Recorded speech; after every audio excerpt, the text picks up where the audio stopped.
Hi everyone. ఈరోజు మా ఇంటి బయట ఉన్న చెట్లు చూపిస్తాను.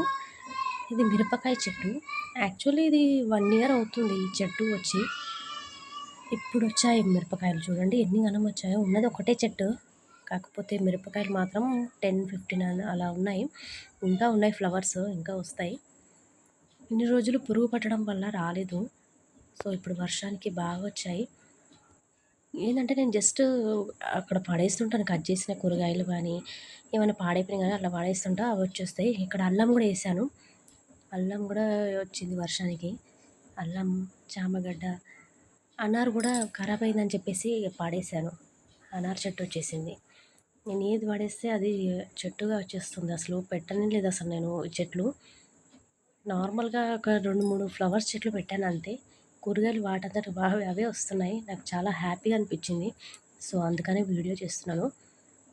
చాలా కష్టపడి పెడితే ఏవో రావు కానీ, ఊరికే అలా తిని పడేస్తాం కదా, అవి బాగా వస్తాయి. ఈ కొత్తిమీర పైన టబ్‌లో పెట్టానండి. ఇది మాత్రం బాగా వచ్చింది. ఇప్పుడు వర్షానికి ఏదేసినా సరే బాగా వస్తుంది కదా. సో కొత్తిమీర వచ్చి, ఆ తర్వాత ధనియాలు కూడా వచ్చినాయి దానికి. చూడండి ఎంత బాగున్నాయి కదా.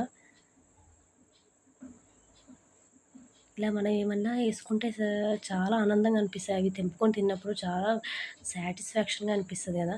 మన ఇంట్లో పెంచుకున్న చెట్లు, వాటికొచ్చిన కాయగూరలు గానీ, ఇలాంటివన్నిటివి చాలా హ్యాపీ అనిపిస్తుంది. బయట కంటే చాలా ఇంట్లో వేసుకున్నయే చాలా సంతృప్తినిస్తుంది.